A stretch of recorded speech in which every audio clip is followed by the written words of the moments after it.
Hello lovelies, welcome back to my channel. If you're new, I'm Shima, and today we're continuing the happiness trap. Hit like, subscribe, and let's jump right into the next chapter, the sixth episode of Reading in English with Shima. If you haven't watched the previous episode, the fifth one, don't forget to watch it out. Now, how you set the happiness trap. It's got two different chapters, fairy tales, vicious cycles. Let's start with chapter 1, fairy tales. Okay. Fairy tales. What's the last line of every fairy tale? You got it. And they lived happily ever after.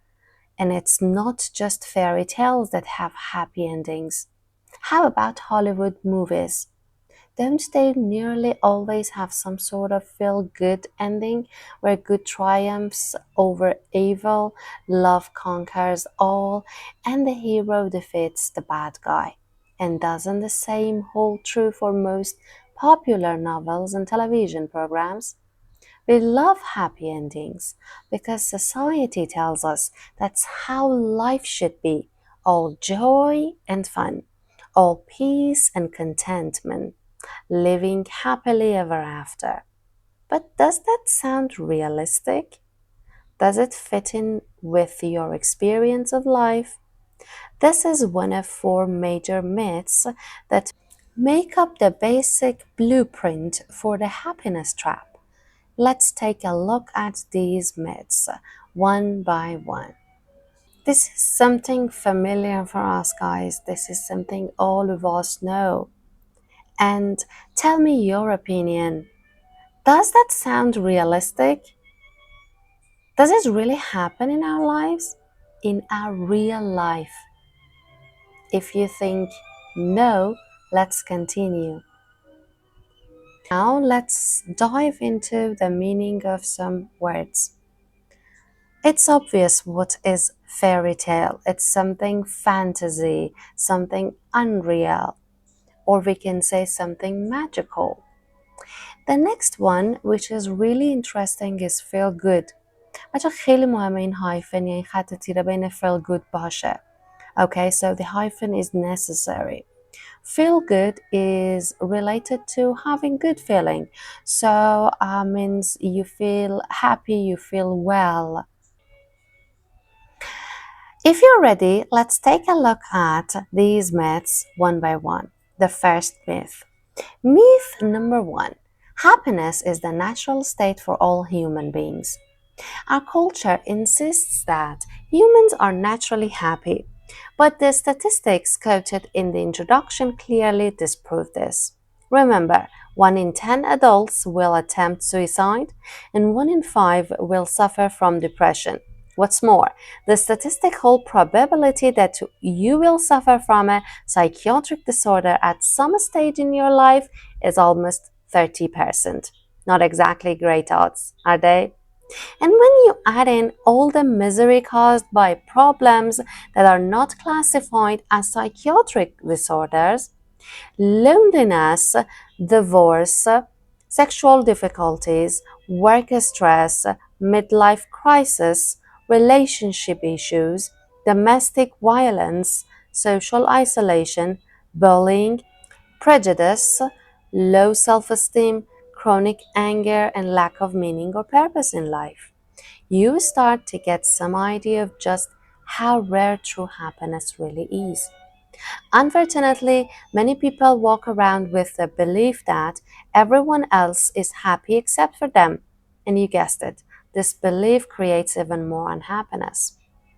Myth number 1, in my opinion, is the most popular one among us.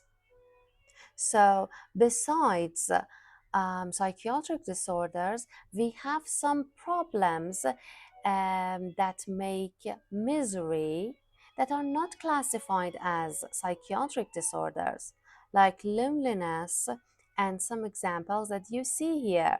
So we have psychiatric disorders and also we have problems that are not classified as psychiatric disorders. Okay, let's learn some vocabularies. Guys, psychiatric disorder means a mental illness or psychological problem. And one beautiful structure is not exactly great odds. It means that the chance for happening would be really minimum, would be really low. Winning the lottery, not exactly great odds.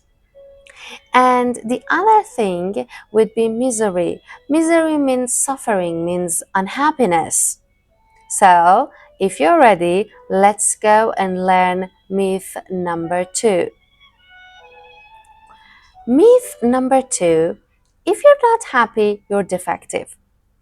Following logically from myth 1, Western society assumes that mental suffering is abnormal. It is seen as a weakness or illness, a product of a mind that is somehow faulty or defective.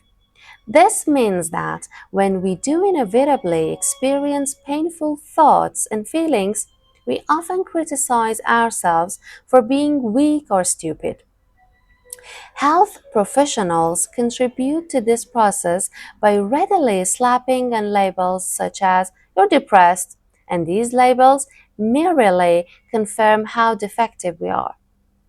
Acceptance and commitment therapy is based on a dramatically different assumption. ACT proposes that the normal thinking processes of a healthy human mind will naturally lead to psychological suffering. You're not defective. Your mind's just doing its job, the thing it evolved to do. Fortunately, ACT can teach you how to adapt to this in such a way that your life will powerfully transformed. Isn't it really familiar for us? It's something all of us think about, that we are defective. Guys, defective means you are faulty, you are damaged, you are broken. So I think that this is something completely familiar. Now, if you want to know the rest of myths, stay tuned that we are going to work on them in episode 7. So guys, I hope that you have enjoyed this episode with me. Don't forget to like, share it for your friends, and subscribe my channel. So I'll see you next episode. Goodbye.